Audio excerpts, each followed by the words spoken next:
saja. Tut, nah itu namanya tutut di depan kita. Tutut memang ini. Dedi bala-bala. Nabi Ibrahim banyak merenovasi begitu. Nah setelah direnovasi, kemudian Anda silakan lihat apa kata Allah dalam Al-Baqarah 125. Wa idh ja'alna al-baita mathabatan lin-nasi wa amna wattaqina Ibrahim musalla. Wa idza ila Ibrahim wa Ismail an tahira bayan taibina wal 'abidina wal ruk'i sujud. Kata Allah, dan ingatlah ketika aku jadikan Ka'bah tempat berkumpul manusia, tempat yang paling aman.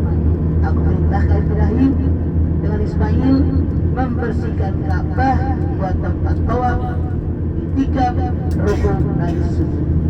Yang namanya Ka'bah panjangnya 12 meter, lebarnya 10,1 meter, tingginya 16 meter. Yang namanya semuanya ini mengandung simbol dan makna. Kita lihat kenapa yang namanya pojokan Ka'bah barat laut, barat daya, timur laut dan tenggara. Para ahli mengatakan ini simbol kekuatan. Jadi diterpa angin dari manapun nggak bakal hancur. Maka tadi saya bilang yang hancur hanya atasnya, pondasinya tidak.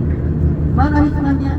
Kalau kita sudah mengucapkan la ilaha illallah Muhammadur Rasulullah, aman pada iman kita dari arah manapun tetap tegak, tetap mengucapkan la ilaha illallah Muhammadur Rasulullah. Karena lihat, kenapa? Yang namanya Ka'bah menghadap ke semua arah, ke barat, ke timur, ke utara, ke selatan. Artinya kalian tahu yang datang dari arah mana. Selama kalian buat bekal tanpa saya perintah Allah, akan diterima oleh Allah. Anda lihat kenapa yang namanya Ka'bah warnanya hitam, tidak ada hijau, tidak ada merah. Simbol kata Allah, hidup di alam dunia jangan neko-neko, jangan macam-macam. Tetap katakan la ilaha illallah Muhammadur Rasulullah. Jangan macam-macam, jangan neko-neko, jangan belagu. Kalau belagu, kalau jauh, itu namanya burdu. Jadi seperti itu. Setelah dibersihkan Ka'bah oleh Ibrahim dengan Ismail, Anda lihat surat Al-Hajj ayat 27. Wa'adhir bin nasi bil hajj ya'tuka rijalan ala kulli dhabirin yatina min kulli fajjin amin. Dan ketika itu Allah perintahkan Ibrahim untuk mengundang segenap manusia di alam dunia ini agar datang berkunjung ke rumahnya Allah. Kata Allah, saya mereka datang berkunjung ke rumahnya Allah di tempat yang jauh dengan wajah yang berdebu, naik onta yang kurus.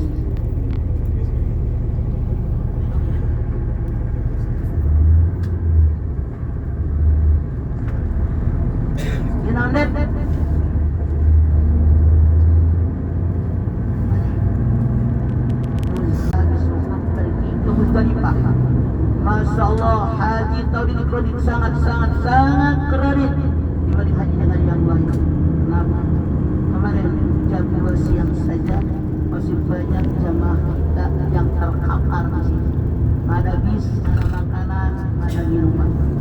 Karena tahun ini overload. Soalnya 2 tahun kita tidak berangkat haji. Tahun yang 2021 pemerintah Arab Saudi buat aturan yang boleh berangkat haji hanya 18 sampai 65 tahun. Otomatis 22 kemarin overload karena yang kemarin tertahan selama 2 tahun ditambah nenek-nenek aki-aki yang usia 6 ke atas itu berangkat tahun ini. Makanya Masya Allah jamaah rempong banget. Dan yang kerja di Medina itu mungkin melihat Arab Saudi yang bagus banget. Menyiapkan bukan tendanya dulu, kamar. Cuman misalnya kamar 5 kali 5 diisi kasur 18, saya tambahkan ke kumpul. Dia gue kelar-kelar itu kasur keluar, mungkin banget. Mana? Nah, Anda lihat di depan ini ada Jabal Kurban. Jadi 4000 tahun yang lampau, Anda lihat dalam As-Saffat ayat 102. Falamma balagha ma'usaya qala ya bunayya inni ara fil manami anni adbauka fanzur ba'da tarah. bulan haji itu ada yang disebut dengan hari tahun apa? Tarwiyah. Ada yang disebut dengan hari Arafah. Malam ke-8 Nabi Ibrahim bermimpi diperintah menyembelih anak Ismail. Pagi-pagi Nabi Ibrahim berpikir apa ini perintah Allah atau godaan setan. Berpikir bahasa Arabnya Tarawa, kata Arabnya Tarbiyah, maka tanggal 8 disebut dengan hari Tarbiyah, hari berpikir. Malam ke-9 Nabi Ibrahim bermimpi dengan mimpi yang sama plus ini perintah dari Allah. Maka Nabi Ibrahim pagi-pagi tahu, oh ini menyembelih anak itu perintah Allah. Tahu bahasa Arabnya Arafah, kata belanja Arafah, maka tanggal 9 disebut dengan haji Arafah. Haji Hasim sudah mengatakan, Rasul mengatakan haji Arafah, haji itu hari di padang Arafah. Kalau ada orang haji rukun hadir di padang Arafah itu, nah ini Jabal Nurbah depan ini. Nah ini maaf, ini tahun 90 ada kejadian yang sangat luar biasa. Jadi pada hari tanggal 10 itu kita berangkat ke tempat lontaran itu habis maghrib. Pulang karena tenda saya kebetulan pas depan terowongan Al-Maisi, di tenda ini depan sini. Kita udah pulang, kemudian ke rombongan kami ini bikin sembahyang Idul Adha, kemudian khutbah. Ketika teman kami Ustaz Isan Iskandar lagi khutbah di tenda kami sekitar 300 orang di sini, kita kan 2 reguler pada saat itu. Pada nangis 2 orang, lari pada nangis dan seterusnya pada cerita. Datang ke tenda kita, karena pas tenda kita depan Al-Maisi. Ternyata itu kejadian yang Al-Maisi ulangnya mati. Jika asal itu mati, otomatis orang tidak bisa bernapas, maka orang mati lemas di dalam terowongan tadi tidak kurang dari lebih daripada 300 manusia mati lemas terkapar di situ.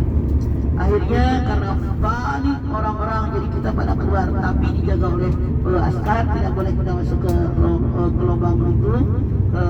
Tapi di luar, Masya Allah, kalau Anda menyaksikan saat itu, Masya Allah, ngeri luar biasa, seolah-olah kayak kiamat suruh.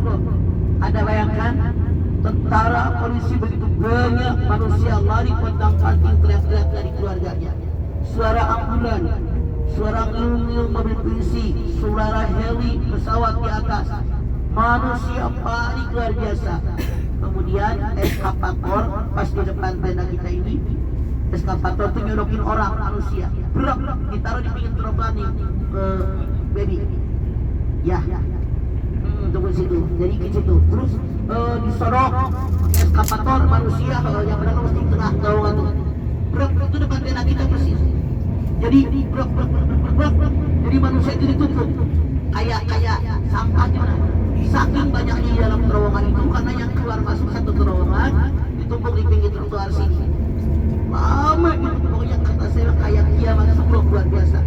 Kita ikut pada menangis karena apa? Manusia banyak yang teriak-teriak, yang menjerit-jerit, yang dari keluarganya, nyari anak, nyari suami, nyari segala macam. Anda bayangkan semua tentara, semua polisi, askar penuh kabaliut di sini. Kemudian juga suara ambulan, kemudian juga suara mobil polisi ngiung-ngiung non-stop, kemudian mobil yang mengikuti manusia di yang berkurang, kemudian juga helikopter, pesawat di atas, riuhnya, ngerinya luar biasa. Di semua orang itu mah menangis, sesungguhnya menangis. Saya punya teman itu direktur di pajak, kebetulan bareng nama saya, si Yani namanya istrinya. Ini kayak adik gue nih, ya pacar itu bukan, karena ada cincinnya, ditarik tuh adiknya, dibantuin sama yang lain, sampai sekarang masih hidup. Jadi saya yakinnya manusia ini tumpuk pada saat itu masih banyak yang hidup. Cuman karena lemas kan, karena tidak ada oksigen, ketumpuk, otomatis jadi mereka mati. Nah, kita dapat ganti rugi dari pemerintah Arab Saudi yang membuat rumah sakit haji yang ada di Pondok Gede dari tahun 90 itu. Jadi sebagai tanda ganti rugi buat kita sekian ribu yang mati di situ. Jadi itu pelajaran. Akhirnya besok pada tanggal 11 kita kasih pengumuman jamaah yang tua-tua nggak bisa berangkat. Jadi kita wakilin satu orang bisa mewakili 20 orang. Jadi yang nenek-nenek kakek-kakek di tenda. Nah, saya waktu itu masih muda dong, tahun 90 gue. Nah kayak sekarang gitu, sekarang jalan aja udah nggak bisa. Jadi seperti itu. Bahulah, seperti itu muda. Nah akhirnya kita jalan kaki, tahu nggak? Jadi muter sampai ke pasar yang ternyata dekat dari Al-Maisin ke tempat pelontaran. Muter itu kurang lebih 8 kilo. Anda bayangkan pulang pergi 16 km kami jalan kaki, seolah-olah mau berperang. Itu cekamnya luar biasa. Ini kejadian pada tahun 90. Anda lihat kiri kanan kita ini tenda yang di masa haji itu luar biasa penuh. Tahun kemarin ya ini rata-rata kalau di tempat-tempat seperti ini tergantung ininya sih, tergantung kelas kita beli. Karena tahun kemarin saya ceramah kelilingan itu di tenda di maktab-maktab itu ada yang bayar 150, ada yang 200, 150, rata-rata kebanyakan bayarnya 500-600. Bahkan yang eksekutif ada yang bayar 950 juta. Itu mereka hanya 6 bulan, mereka bayar 950 juta langsung berangkat. Daripada inden saat ini inden haji rata-rata 30 sampai 45 tahun. Jadi kalau daftar sekarang, nah hasil kita lunggak segede nenek baru bisa berangkat. Beda dengan dulu tahun 90-an saja kalau berangkat haji. Sebulan sebelum hari H kita masih bisa daftar. Tahun 90. Hanya ini kejadian pada tahun 90. Nah ini tenda ini nggak dibuka. Nah, nih kalau nanti kalau musim haji ini baru sepanjang jalan, alhamdulillah. Tapi ya alhamdulillah karena kita keluarga saling tolong-menolong, saling bantu, yang ngasih payung, yang ngasih minuman, yang ngasih makanan. Kalau bisa masih muda, cuma masalahnya saat ini dengan kondisi dan keadaan di negara kita, karena banyak dana talangan. Ini yang saya yakin menyebabkan keluarnya jadi lama karena adanya dana talangan. Di orang yang banyak tidak akan berangkat jadi berangkat, otomatis inden haji makin lama. Anda bayangkan kalau nungguin haji 40 tahun sampai kapan? Masya Allah. Bersyukur kepada Allah Subhanahu wa Ta'ala kalau Allah berkehendak tidak mustahil, karena innama amruhu idza arada syai'an ayyaqul kun fayakun. Saya bersyukur walaupun nenek-nenek, walaupun haji kosasi tiap tahun masih selalu sekian bulan tempel nanya berangkat sama kita ya berapa hari. Saya alhamdulillah kalau haji 9 hari kemarin nama 10 hari. Orang udah berangkat, kita berangkat belakangan, orang belum pulang, kita pulang duluan. Alhamdulillah, kita doanya haji kosasi, saya bersyukur kepada Allah. Jadi di sini tempat-tempat kita kalau haji ini penuh manusia, masya Allah. Jadi kita kembali kepada tadi yang namanya Al-Baqarah ayat 125 di mana Allah mengatakan kata Allah ini tempat berkumpul manusia. Anda bayangkan di mana di alam dunia tidak ada satupun kota di mana manusia berkumpul dalam waktu yang sama, tidak kurang dari 6 juta manusia. Jadi bahkan kemarin saya dengar pemerintah Arab Saudi punya rencana nanti di Arafah itu tenda kita pengen 2 lantai karena terbatas tempatnya kan. Jadi seperti itu, wallahu a'lam bishawab. Saya nggak ngalamin barangkali. Nah ini Anda lihat, ini penuh manusia di perjalanan ini luar biasa.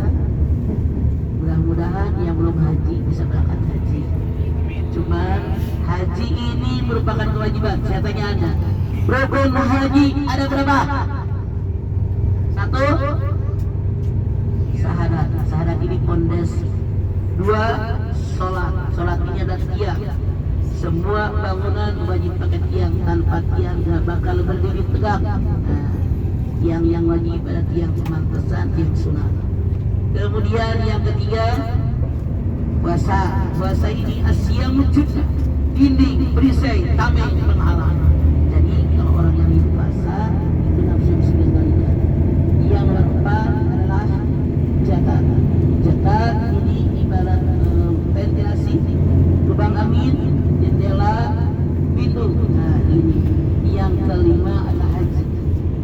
mereka ini ibaratnya atap. Kalau di luar orang kena hujan, di bawah atap tidak kena hujan. Kalau di luar orang menyebut matahari, di bawah atap tidak kena matahari. Apa sih hikmah yang kita ambil dari haji? Jadi haji jangan sombong pengen dipanggil ibu haji, malu. Rasul saja tidak pernah dikatakan haji Muhammad. Lu baru haji sekali belum dikenal orang-orang. Kemana kok ke Cono? Ada orang nanya, bu haji balik kemana? Ke Sono. Jiwanya belum tentu benar. Jangan sombong jadi haji kewajiban. Di sholat ada ibu sholat, bapak sholat. Di zakat ada bapak zakat. Yang penting kita sudah haji jadi atap, mengayomi keluarga, mengayomi lingkungan, menyayangi masyarakat. Banyak itu tugas haji. Jadi haji jangan sombong itu ustazah haja Halimah sampai Halim balik lagi ke rumah, itu salah. Jadi ya namanya haji diayomi, urusin ke keluarga, umpanin mereka, kasih makan mereka. Kalau anda punya tetangga nggak sekolah karena miskin, sekolahin sama Pak Haji Bu Haji, bukan sombong sama haji, tapi katanya orang. Kalau anda punya tetangga gentengnya bocor, dia orang miskin, bentukin nggak bakal miskin. Kalau anda punya tetangga dia sakit nggak ke dokter gara-gara miskin, bawa ke dokter sama Pak Haji Bu Haji. Minimal jadi Bu Haji alis gede, ambil ayah setangkar kaki. Bibir berem, jangan kotor gitu kata Dedi. Awas deh. Gitu. Jadi dana menor tapi nggak hilok sama orang, pengen mengalih hajat, itu salah. Haji itu adalah atap. Kalau kita sudah haji, itu adalah atap orang haji. Buat lingkungan, buat masyarakat, lindungi mereka dengan kemampuan yang ada. Itu kewajiban seorang haji. Jangan bangga dengan haji. Kalau anda tidak hilok dengan orang lain, percuma masuk haji. Kalau anda korek dan kedekut, karena anda ada kemasukan setan di pintu yang ke-8. Anda silahkan lihat di dalam Al-Baqarah 268, As-Syaitanu yadkhulul faqra ya'murukum bil fahsya wallahu yadkhulul maghfiratan minhu wa fadla wallahu wasi'un alim. Setan selalu menakut-nakuti manusia dengan kemiskinan. Setan selalu menyuruh manusia korek kedekut mereka yang buntut kesiran pantatnya kuning. Padahal Allah padahal antara Allah padahal Allah bersetingkat ampunan karena Allah Maha Kaya karunia-Nya. Nah, kita kembali ke jauh kanan tadi. Mana? Oke. Anda sekarang kembali ke tadi cerita tentang As-Saffat ayat 12. Jadi pada malam ke-9 Nabi Ibrahim bermimpi yang sama plus ini perintah Allah. Jadi pada pagi hari Nabi Ibrahim tahu ini perintah Allah, tahu bahasa Arabnya adalah Arafah. Kata mananya Arafah, maka tanggal 9 disebut dengan hari Arafah. Pada malam ke-10 Nabi Ibrahim bermimpi dengan mimpi yang sama plus acara penyembelihan besok. Menyembelih bahasa Arabnya Nahrin atau Nahrud, maka tanggal 10 disebut hari Nahrin atau hari Nahrud. Pagi hari Nabi Ibrahim bilang sama Siti Hajar, Hajar mandikan anak kita, pakaikan pakaian yang terbaik, pakaikan minyak yang terbaik. Siti Hajar bertanya, kemana kalian? Nabi Ibrahim mengatakan, kami akan bertamu ke tempat yang sangat mulia. Lalu berangkatlah Nabi Ibrahim dengan putranya Ismail. Ada ulama mengatakan Ismail usia 8 tahun, ada ulama mengatakan 12 tahun, nggak usah dipikirin, itu sejarah. Lalu mereka berangkat. Yang namanya anak 8 atau 12 tahun, loncat sana, loncat sini, lari sana, lari sini. Setan kepada Ibrahim, puluhan tahun kau nungguin pengen punya anak. Sekarang kau punya anak, udah tambah, udah pintar, cerdas, lucu, mengemaskan. Kenapa kau tega akan membunuhnya? Ini perintah Allah. Dulu setan menggoda, tidak juga manfaat. Nabi Ibrahim ambil batu dituntutlah iblis. Iblis dia tinggal diam. Dia balik ke rumah Siti Hajar. Hajar, kau tinggal di rumah enak-enakan. Tahu nggak kemana suamimu? Siti Hajar mengatakan, waktu aku bertanya kepada suami saya, akan bertamu ke tempat yang mulia. Lalu iblis mengatakan, kamu lihat suamimu bawa pisau batabang? Emang lihat, kata Hajar. Karena suamimu ingin menyembelih anakmu. Hajar menjawab, belum terah dan sejarah saya mendengar ada ayah yang menyembelih anaknya. Lalu kata iblis, karena suamimu mengira itu perintah daripada Tuhan. Dalam Siti Hajar, kalau memang ini perintah Tuhan, jangankan anakku, aku pun rela untuk disembelih. Maka ditimpuklah batu. Iblis tetap sabar menggoda manusia. Sekarang lari yang dia goda adalah Ismail. Ismail tahu mau kemana kau? Kata ayah akan bersama ke tempat yang mulia. Lalu pada saat itu iblis menggoda, lihat ayah buat tambang dan seterusnya. Ismail jengkel ditimpuk pakai batu. Nah, itulah kenapa kita setiap tahun berangkat haji di tempat lontaran itu ada 3. Jumrah awal, jumrah sani, jumrah aqabah. Jumrah awal yang dilempar oleh Nabi Ibrahim, jumrah sani yang dilempar oleh Siti Hajar, jumrah aqabah yang dilempar oleh Ismail. Tapi bentuknya beda hari ini. Kalau jumratul awal bulan, jumrah sani bulan. Tapi kalau jumrah aqabah hanya setengah lingkaran. Kenapa? Karena Ismail nimpuk iblisnya ketika sudah hampir di Jabal Qurban. Jadi pinggiran bukit, makanya setengah lingkaran. Terus sampai ke kaki Jabal Qurban, kata Nabi Ibrahim, nak tinggal di sini dulu. Kita istirahat sampai sudah jalan. Lalu Nabi Ibrahim bertanya, alamma balagha ma'usaya qala ya bunayya inni ara fil manami anni adwahuka fanzur mana tara. Wahai anakku, ayah mimpi dalam tidur ayah diperintahkan menyembelihmu, bagaimana pendapatmu? Ya, sok silahkan mau turun.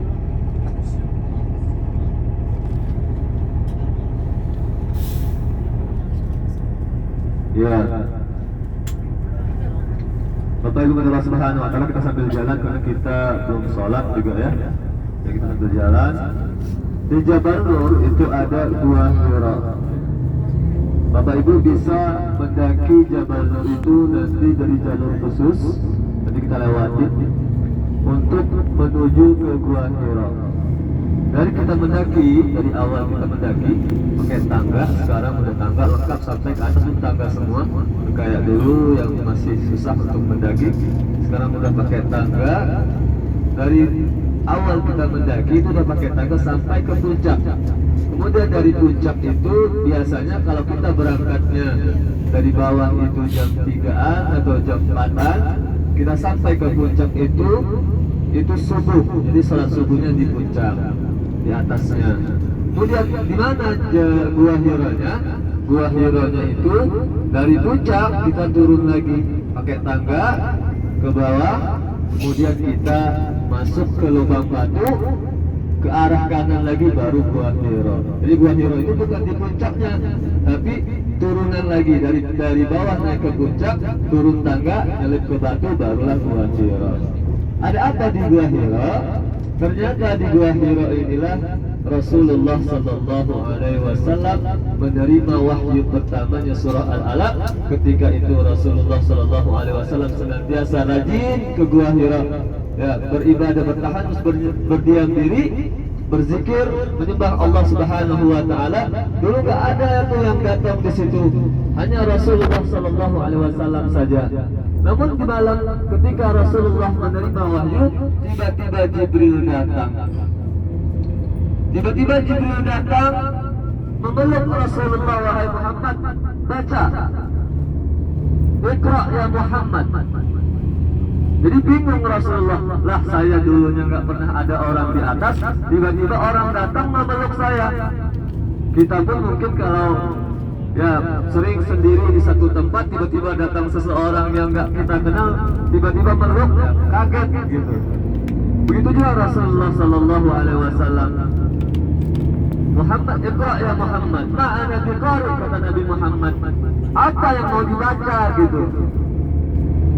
Apa yang mau dibaca? Barulah Jibril membimbing Rasulullah Sallallahu Alaihi Wasallam membaca surah Al-Alaq 1 sampai 5. Setelah membaca tersebut, Rasulullah balik ke rumahnya, yaitu rumahnya bersama Khadijah, dengan menggigil, zalimuni, selimuti aku, kata Rasulullah.